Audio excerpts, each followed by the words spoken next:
Cyberabad commissionerate పరిధిలో చోరీకి గురైన ఫోన్లను తిరిగి ఓనర్లకు అందజేశారు పోలీసులు.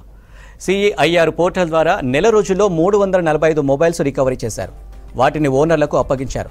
మొబైల్ పోయినా ఎవరైనా దొంగలించినా సిఐఆర్ పోర్టల్లో గానీ 1930 టోల్ ఫ్రీ నెంబర్కు గానీ కంప్లైంట్ చేయాలని సూచించారు పోలీసులు.